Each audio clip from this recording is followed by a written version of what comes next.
Salut tout le monde et bienvenue dans les... Eh oui, on est à Arlon, au sud-est de la Belgique. Regardez, on va prendre une petite carte. Là, il y a le nord, le sud, l'ouest et l'est. Et nous, on est au sud-est. Voilà, tout en bas à droite de la Belgique. Salut! Salut! On est ici à l'école de Fouche, une école qui se trouve rue du Moulin. Quel joli nom! On vous propose aujourd'hui une émission spéciale média parce que oui, ces élèves sont des spécialistes des médias. Alors, est-ce que vous êtes prêts? Oui! Les news, c'est parti dans 3, 2, 1, go! Bon alors, je viens de dire qu'ils étaient experts en médias, mais on va vérifier tout ça. Je suis avec Sophia, Naïm et Elisa. Les amis, première question. C'est quoi, selon vous, un média? C'est tout ce qui est ordinateur, téléphone.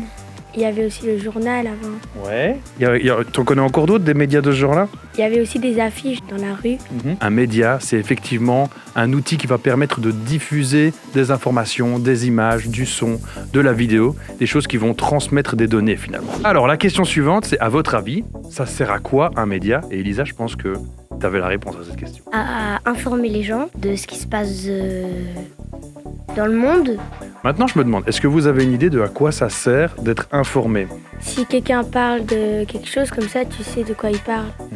D'avoir un peu de culture générale. Est-ce que s'informer sur la politique en Belgique, par exemple, c'est utile? Ça développe notre esprit critique. C'est beau ce que tu dis. Ici, j'aimerais faire un petit break et revenir à l'origine des mots. J'adore ça. Parce que à la base, média, c'est un mot latin. Et il n'a pas changé depuis 2000 ans.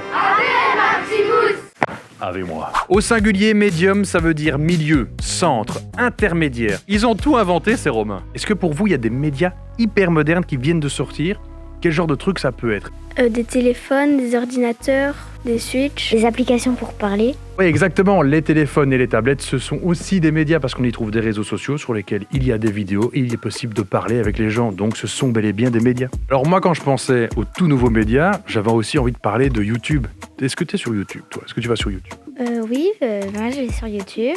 Ouais, tu regardes quoi? Des vidéos parfois de Inoxtime, Michou.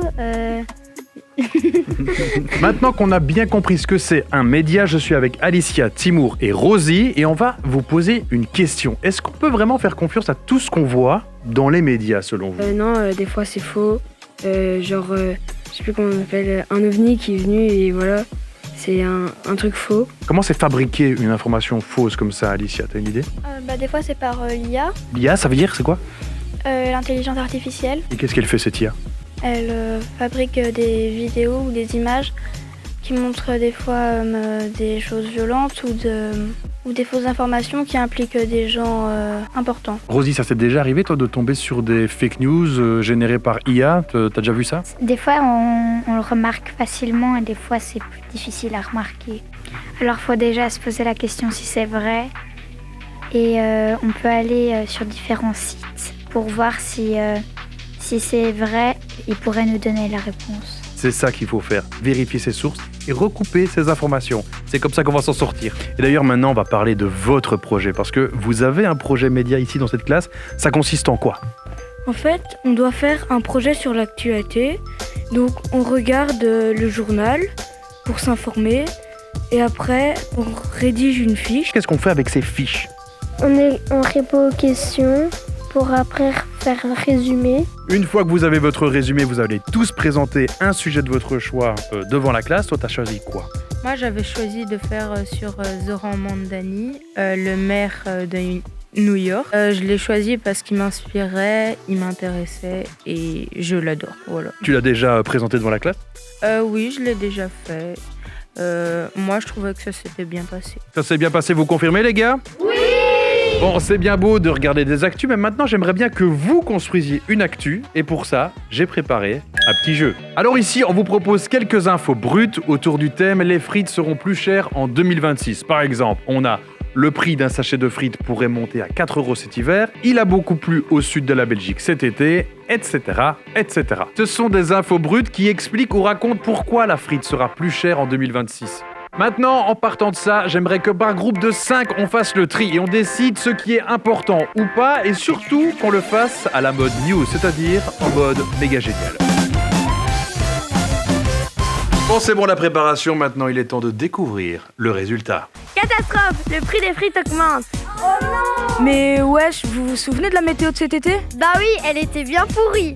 Trop d'eau a coulé cet été et les pommes de terre ne se sont pas bien développées. Bah oui, elles savent pas nager. Quel dommage, le prix d'une tonne de pommes de terre va plus que doubler. Ça signifie qu'un sachet de frites va augmenter jusqu'à 4 €. Oh non! Alors vite, tous à la friterie. Faut qu'il en regardant.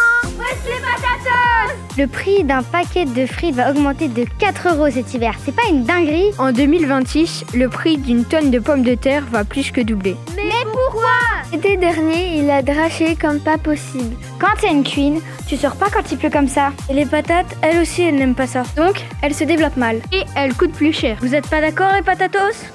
Il va y avoir un tremblement de terre en Belgique, vous y croyez-vous? Le prix de tes frites va augmenter jusqu'à 4 €. Il y a eu tellement de pluie dans le sud de la Belgique que même les escargots ont sorti leur parapluie. S'il y a trop d'eau, les pommes de terre vont se noyer. Et elles auront un goût dégueulasse. Du coup, La tonne de patates va passer de 280 € à 650 €. Maintenant, t'as capté pourquoi ton paquet de frites va te coûter un paquet de frites.